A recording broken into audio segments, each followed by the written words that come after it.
Hey, Scissortech here with another replay for you, this time from John Doe of UAW, fellow clanmate of mine. And we were platooning for several hours when we got into a Tier 6 match, and he got in his Hellcat and got his first Pools medal. Congratulations. And when you get a Pools medal, it usually doesn't mean that you've just went around and just completely destroyed everybody fully in yourself. Usually when you get a Pools medal, you've done a lot of cleanup work. You know, but at Tier 6 it's not hard to get a majority of their hit points.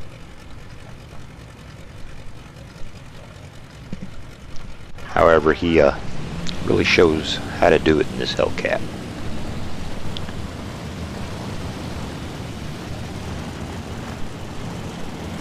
Takes him to task, really.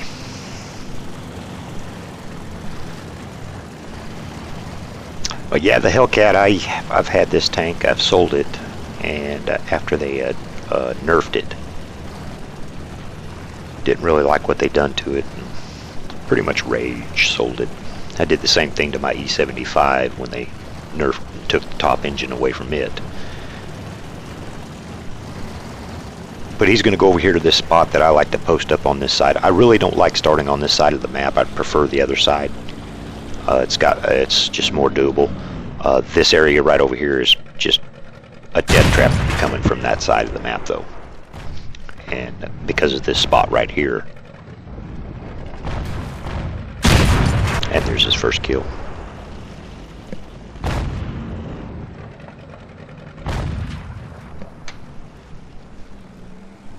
But now we got a KV-1 and a Stewart that have went around that made it through over there.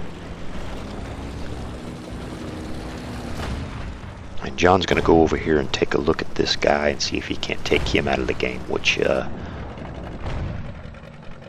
you can do in a Tier 6 match. This spot up here is very easily spottable from the spot that the TDs tend to sit in over there, and he's real fortunate that there's nobody sitting across over in about the middle of the map on their side, up in them trees over there. Somebody usually posts over there, usually a TD or a scout, and nobody did. And but you don't have to worry about that so much at Tier 6 as you do 8 to 10.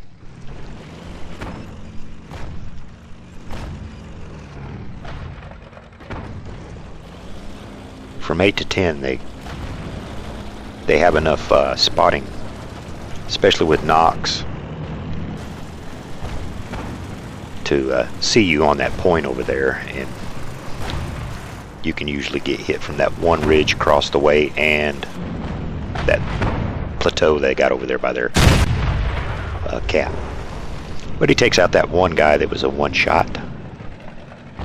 The KV-1 is not a one-shot, but he gets hit there. He gets hit there.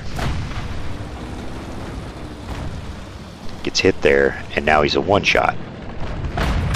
He puts one into John. There's the artillery, and artillery pretty much follows him all the way around the map, and he gets real lucky. They don't hit him, because artillery on a Hellcat is just devastating.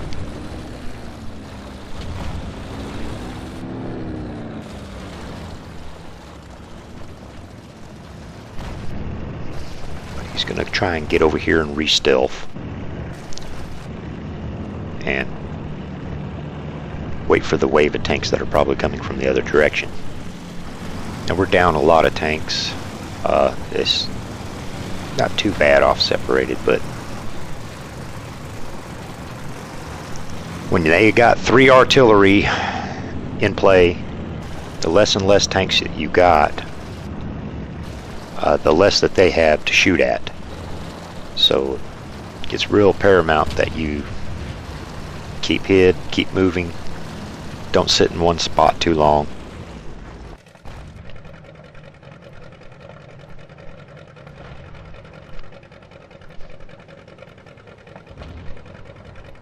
And he knows they're over there, and he knows they're coming from over there.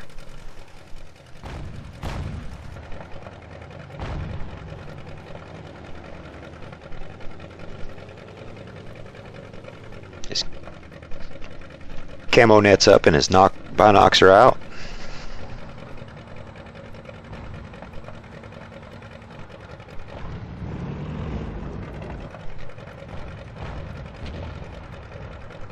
And there's one of the new British tanks coming down the TD line. The Grant takes him, knocks him down to a one-shot. And T-14, he misses, and this guy really just trolls the chat after he gets killed. And it's just very, I don't know, he just didn't think John earned the Pools Medal, the 10 kills. I guess he got his panties all in a wad because he got killed, and didn't like that too much.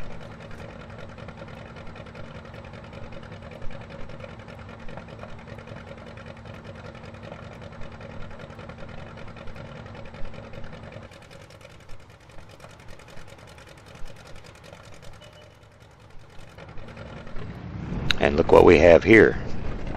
He's kind of driving around, minding his own business. Takes a shell for doing it. Now John's starting to worry about artillery because now there is really only him and the KV-2 to shoot at. And the KV-2 has not really done too much of anything really, and don't know if he's spotted or not. But he goes out and up, and there's that Grant that he left on low health. Takes him out. And he's got to keep moving because artillery's right on his tail everywhere he goes. Boom, there it is, right there.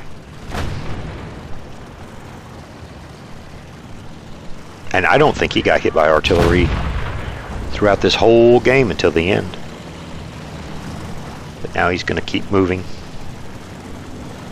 He knows artillery's looking for him. They have nothing else to shoot at, really. And they already know that if anybody's coming to get him, it's more than likely they're going to be the Hellcat over the KV-2. So John takes the most direct approach. And boom, there's one of their artillery.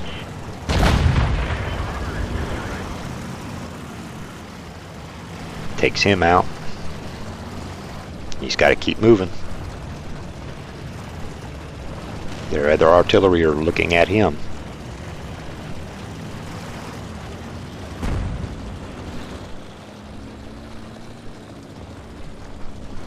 He's kind of just trying to approach that one spot just to make sure that they're not over here. And that's the thing about lower tier games, is artillery can be anywhere on the map. In the lower tiers more so because some of them don't have the range to shoot the whole map, so they have to move up. But here's one of the little scumbags right there. John's got a HE round loaded.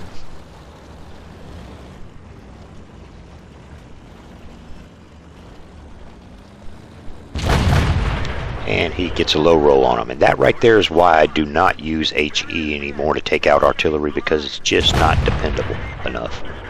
He does get him, but it costs him. He gets shot by their other artillery.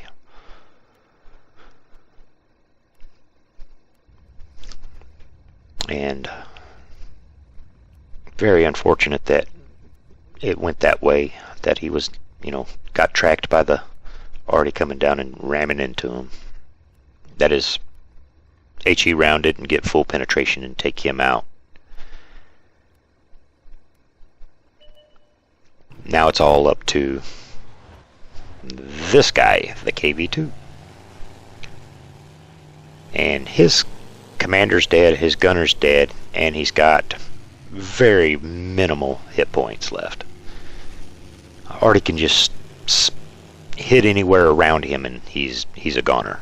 Matter of fact, Artie can probably ram into him and kill him.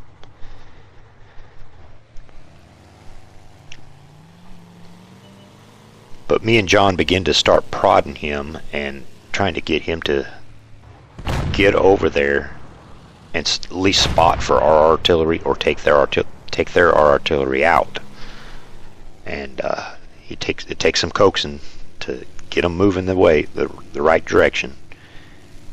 And he took out the last tank that they had that could pose a threat to our artillery. And he sits there and he's contemplating, and we're trying to tell him, look, you got to go over there to the cap.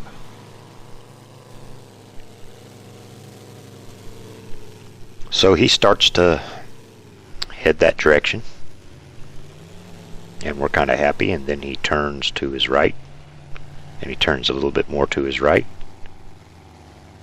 and then he turns a little bit more to his right, and we're like, no, we don't have enough time on the clock for you to take the scenic route. But and we're telling him in chat, trying to get him to, hey, just take the most direct route there. It's not like something else is out there to spot you, and he is more than likely in his cap. So he's going to go for a little drive. And I've been playing a lot of tier 6s lately. Been getting in since I've joined UAW, United Armored Warfare. I've been doing a lot more skirmishes. We've been doing strongholds, tournaments. We're not ready for clan wars yet. That's in the future. Got 68 people in our clan. Somebody's always on, and it's real nice to hop on and play. And there's a couple of guys you can platoon with, and I hardly play anymore without platooning.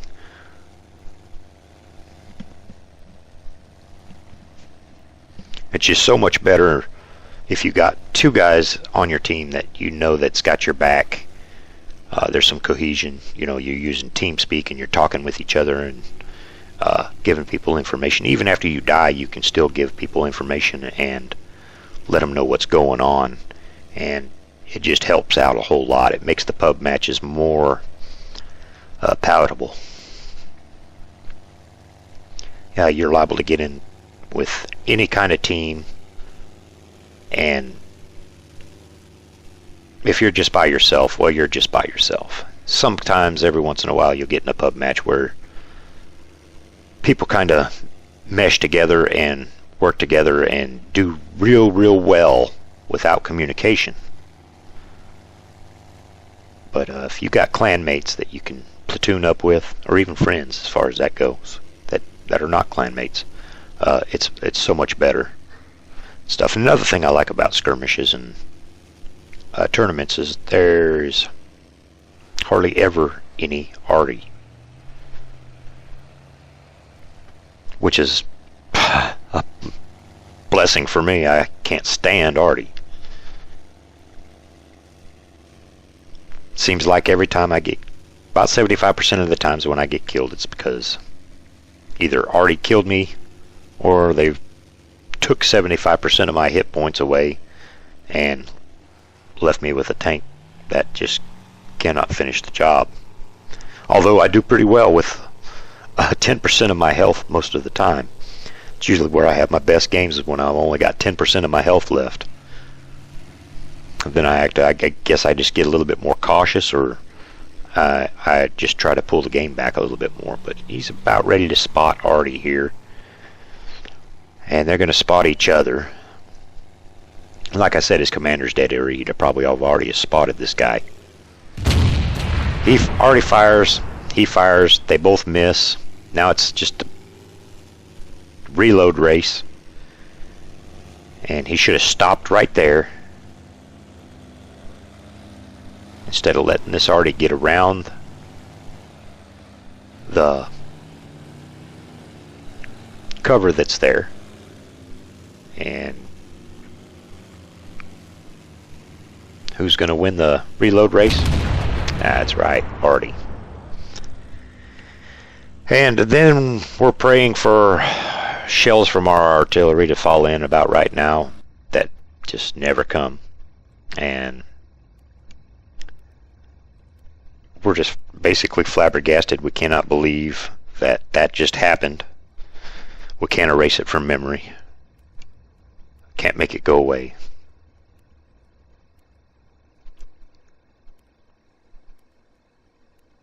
But what can you do? This is pub matches. But our artillery is just basically sitting there. He should have, while the KV-2 was moving up. If he cannot shoot the whole map, he should have moved up. That's the only reason I can think of why he did not shoot. I mean, he's moving around, but I don't know what he was thinking. There's not enough time in the battle for him to do anything. But anyways, congratulations, John. Alright, ended up in a draw. Mastery badge. Fire for effect. Duelist. Bruiser. His first Pools medal, of course. Congratulations. Top gun, of course, and a high caliber. 35,986 silver, 1,827 experience. Top and damage dealer, of course, 2,283 with 10 kills.